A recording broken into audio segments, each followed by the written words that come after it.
हाय दोस्तों, मैं सी Ashish Sharma, chairman VSI Jaipur, और मैं आज आपको बताने वाला हूँ सीए इंटरमीडिएट मई 23 की all India 16th ranker Harshika Khandelwal, जिसने इंटरमीडिएट में 642 मार्क्स के साथ में 16th रैंक अचीव करी है।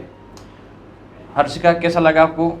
बहुत अच्छा लगा था सर। एकदम से जब पता चला कि 642 मार्क्स आए और 16th रैंक है तो बहुत ज़्यादा खुशी हुई थी। घर वालों को भी, मम्मी पापा ऐसे थे कि तूने फाइनली कर लिया इतनी मेहनत के बाद। अच्छा, कैसे पता चला तुम्हारे को?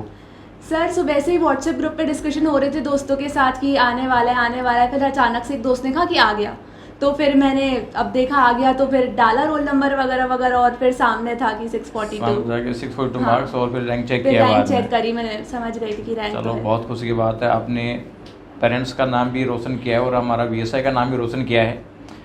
तो अब कुछ जूनियर स्टूडेंट्स जो आपके हैं उसके लिए थोड़ी सी बात कर लेते हैं। तो एक तो बताओ उनको कि आपने जब क्लासेस स्टार्ट की थी तो एक तो फाउंडेशन के रिजल्ट के बाद ही स्टार्ट हो जाते हैं श्योर सक्सेस बैचेज, उसमें क्या था या फिर रिजल्ट के बाद में क्या था? सर फाउंडेशन के बाद ही करा था जो श्योर सक्सेस बैच था उसमें। मतलब हमारी फाउंडेशन 30 जून को खत्म हुई और मेरा फर्स्ट डे था 4 जुलाई को यहाँ पर।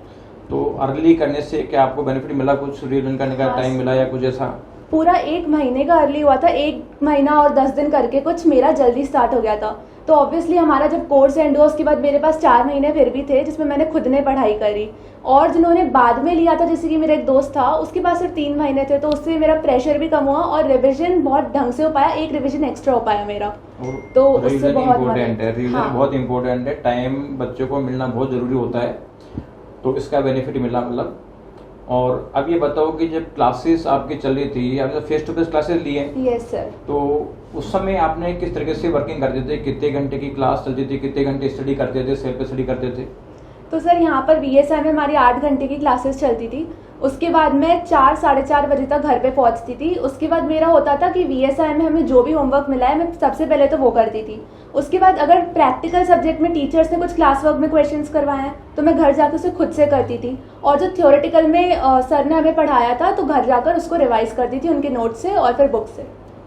तो उससे मतलब एक बार तो माइंड में चीज सेट हो जाती थी पूरी। तो प्रैक्टिकल क्वेश्चन हाथ से सोल्व करती थी या ऑडिटिंग करती थी उनके? सर स्टार्टिंग में एक बार मैंने इंश्योर करा कि सारे क्वेश्चन हाथ से करें। उसके बाद जब हमारे मॉक्स आए थे तो टाइम थोड़ा कम होता था। उसके बाद में मैं स्टार्टिंग में एक्चुअली करते वक्त ही मार्क कर लेती थी जो क्वेश्चन हार्ड है। हाँ, या तो स्पेशल पॉइंट्स, या फिर कई तो क्वेश्चन ही पूरे मार्क हो जाते थे। तो रिविजन में फिर मैं इंश्योर करती थी उन जो मार्क है उनको हाथों से फिर से करूँ और बाकी सबको ऑडिट कर लो या तो कैलकुलेटर पे। और कुछ क्वेश्चंस तो मैंने बहुत इजी जो होते हैं उनको तो फिर ठीक है हो जाता है। अच्छा, इसके बाद जब क्लासेस कंप्लीट हो गई उस पीरियड तक आपकी एक मॉक टेस्ट भी हो गई थी, उसके मार्क्स भी आपके पास आ गए थे? Yes sir. इसके बाद आपके कोर्स कंप्लीट होने के बाद में 100% की 2 सीरीज हुई थी? Yes sir. तो उस समय स्टडी का प्लान क्या रहता था? सर उस समय जैसे कि हमारे पास पहले से डेट शीट होती थी कि आपको इतने दिन का गैप मिला है और इस गैप के बाद आपका इसका एग्जाम है। तो सबसे पहले तो जितना भी मतलब मैं उसको, जैसे कि हमें 7-8 दिन का गैप मिलता था तो मैं उसको डिवाइड कर लेती थी। पहले 3 दिन में मेरी फर्स्ट रीडिंग हो जानी चाहिए पूरी। उसके बाद नेक्स्ट उसमें अगर टाइम होता है तो अगर मैं आरटीपी एमटीपी करूंगी और एक और बार रिवीजन करूंगी। तो मतलब हर एग्जाम देने से पहले मैं 2 बार उन 10 या 8 दिन में पूरा सिलेबस रिवाइज करती थी। उसके बाद एग्जाम देती थी और उसके बाद रिजल्ट आता था तो मैं फिर से चेक करती थी कहाँ गलतियां हुई, क्यों हुई, कैसे मार्क्स कटे। जहाँ मार्क्स कटे उसका क्या रीजन है ये आइडेंटिफाई करते थे मार्किंग स्कीम से और आंसर की चेक करके।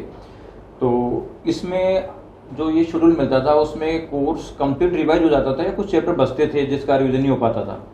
सर एक बार तो पूरा हो जाता था, पर जैसे कि मैं 2 बार करती थी उसी 10 दिन में तो कुछ रह जाते थे, तो उसको मैं सेकंड रिवीजन में सबसे पहले उठाती थी। सेकंड रिवीजन में सबसे पहले उठाते थे उसको।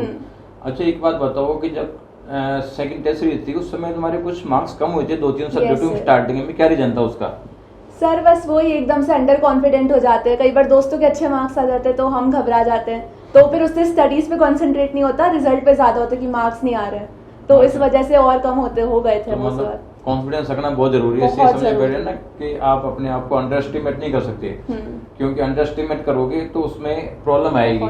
अभी मैं एक बच्चे का रिजल्ट देख रहा था, एक लड़का है जो ऑल इंडिया रैंकर के लायक था। उसने फर्स्ट पेपर दिया अकाउंट्स का, उसका खराब हो गया था और उसने बाद में पेपर ही नहीं दिए। उस पेपर में उसके 77 मार्क्स थे अकाउंट्स में और बाकी सब पेपर छूटे हुए हैं, अदरवाइज वो रैंक आ जाता। जबकि मैंने उसको समझाया भी था कि इसको मतलब धन्यवाद। करो, इसमें बोनस मार्किंग मिलेगी। मैं तुम्हारे को बताया होगा। ये सर आपका फोन आया था उस वक्त ही। तो मतलब ये बहुत ज़रूरी है, मतलब कि कॉन्फिडेंस आपको बूस्ट अप करने वाला चाहिए। और जब आपका एग्जाम चल रहा था उस समय मतलब क्या हो रहा था, मतलब एग्जाम के समय किस तरीके से प्रिपरेशन किया? सर ऐसा होता था जैसे कि जिस दिन एग्जाम है, एग्जाम देकर अगर हम आते हैं हमारे पास 1.5 डेज होते हैं। तो सर जो एग्जाम वाला दिन होता है जिस दिन हम देकर आए, उस दिन मैं सबसे इजी उठाती थी, जो नेक्स्ट एग्जाम है उसके जो सबसे इजी टॉपिक्स है वो उठाती थी और उसको मैं ट्राई करती थी कि थोड़ा बहुत उसी दिन हो जाए। फिर नेक्स्ट दिन जो सुबह सुबह होता था वो मैं टफ टॉपिक्स उठाती थी और शाम तक मैं ट्राई करती थी सोने से पहले पूरा एक बार कोर्स हो जाए जिस भी सब्जेक्ट का है। फिर नेक्स्ट डे हमारे पास सुबह मैंने कैलकुलेट करा था मेरे पास 4-5 घंटे होते एग्जाम से पहले, तो मैं फिर से इंश्योर करती थी कि पूरा सिलेबस, क्योंकि अब तो इतनी बार ऑलरेडी हो चुका था मॉक्स में, तो 4-5 घंटे में एक बार नजरों से निकाल लूँ। 2 टाइम्स रिवीजन हो जाता है? हाँ, एग्जाम से पहले भी। अच्छा, पेपर खराब कौन कौन से हुए थे? सर खराब तो मतलब अकाउंट्स जो का तुम्हारे हिसाब से खराब हुए थे? अकाउंट्स, FM, कॉस्ट, टैक्स, चार पेपर वीक थे। मतलब जितना मैं चाहती थी कि इतना अच्छा हो जाए उतना नहीं हो पाया था। उतना नहीं हो पाया था। तो अकाउंट्स में कितने मार्क्स आए फिर? 80। टैक्स में? सर 76। और कॉस्टिंग में? 87। FM में? 70। फिर भी अच्छे मार्क्स हैं। बहुत अच्छा है। लेकिन क्या है कि इसमें कॉन्फिडेंस लूज कर जाते तो ये बाकी चीज़ों में बहुत फर्क पड़ता। बहुत ज़्यादा। तो ये कॉन्फिडेंस रखना बहुत ज़रूरी है। तो अल्टीमेटली आपने पूरी स्टडी करके पूरी प्लान के साथ में इंटरमीडिएट रैंक के साथ क्लियर कर ली। अब ये जूनियर स्टूडेंट्स हैं आपके और वो टॉपर्स का चाहते हैं कि मार्गदर्शन की किस तरीके से क्या करना चाहिए क्या नहीं करना चाहिए, तो उनको आप क्या सलाह देना चाहोगे? सर उनको बस यही है कि डे 1 से लग जाओ। मतलब ऐसा नहीं होना चाहिए कि जब तक कोचिंग क्लासेस चल रही है तब तक हम मजे मजे में और उसके बाद 4 महीने में हम पढ़ के निकाल लेंगे, ऐसा नहीं होता।